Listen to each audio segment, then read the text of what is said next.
You ready for this? Because this is pretty cool. Majority of voters support a guaranteed income. This is from Data for Progress. Introduction. As the U.S. starts to recover from the coronavirus pandemic, several cities are launching initiatives to address the economic and financial inequalities that the pandemic made glaringly visible.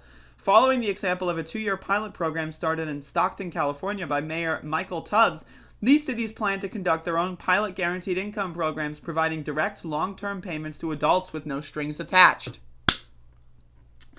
In a late June survey of 1,137 likely voters, Data for Progress and Mayors for a Guaranteed Income examined likely voter attitudes toward a guaranteed income. We also examined support for guaranteed income that is currently being implemented at a national scale, the child tax credit expansion.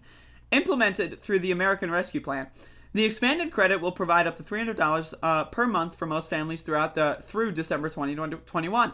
The memo highlights key findings from our polling, which can be found here. We find the majority of likely voters support a guaranteed income policy in general, as well as the guaranteed income provided through the child tax credit. Voters also believe that a guaranteed income would have positive impacts, such as helping people prepare for financial emergencies. Our survey findings show that public opinion is on the same side of city and policy leaders working to implement a guaranteed income locally and on a national scale. So, a majority of voters support implementing a guaranteed income. So this is strongly support, somewhat support. Right? All likely voters, 32 plus 23. So that's 55 to 39. Pretty good. Pretty good. So for Democrats, 75 to 19.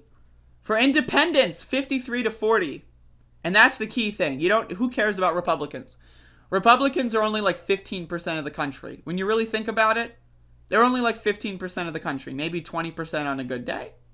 So who cares what Republicans have to say? The important metric are all likely voters, Democrat and independent. Those are the important metrics. Republicans are useless. So this is interesting. Females are 54 to 37. Males, 56 to 40. Now, I don't know about non-binary individuals. I guess they're not polling for that. But that's interesting to me. Usually women are more progressive than men. So that's something that I find to be very interesting. Race. Black, 79 to 15. Hispanic or Latino/Latina, 74 to 16. White, 48 to 46. That's the one that's... White people, man, what is wrong with y'all? What the fuck? All right, voters agree that a guaranteed income would help them prepare for financial emergencies. So, okay, imagine support or opposing a guaranteed income, but then thinking a guaranteed income would help. What? Yeah, I know this would help me, but I don't support it. What? Anyway, 73 to 19. That's pretty cool. Voters see income inequality as a good argument for a guaranteed income. Please indicate how convincing or unconvincing you find the following statements made by supporters of a guaranteed income. Today, a small elite group of people hold almost all the wealth in the world, while everyday Americans struggle day to day to make ends meet.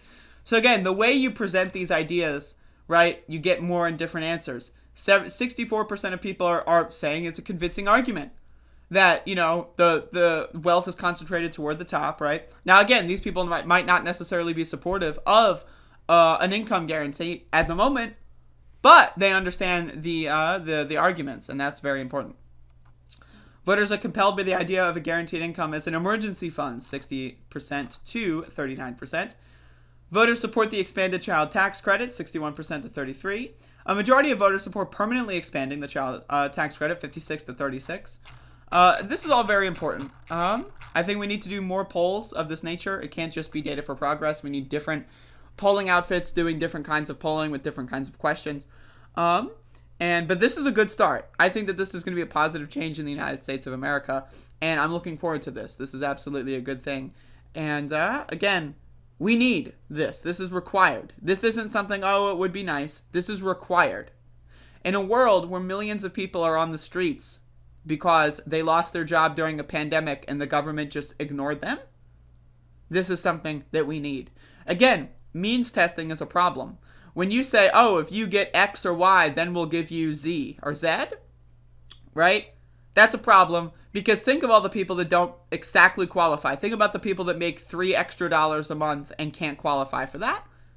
Think about the people that don't know how to qualify for that. Think of the people that don't have cell phones and can't make these phone calls. Think of the people that don't have transportation or money for transportation that can't get to these government buildings so that they can fill out forms.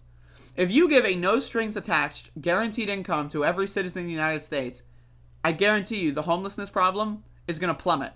I guarantee you the food insecurity problems are going to plummet. I guarantee you people are going to be a lot happier. The general happiness index of the United States is going to skyrocket. And that's what we need in this country. That's what we need all across the world. So, huge supporter of this stuff.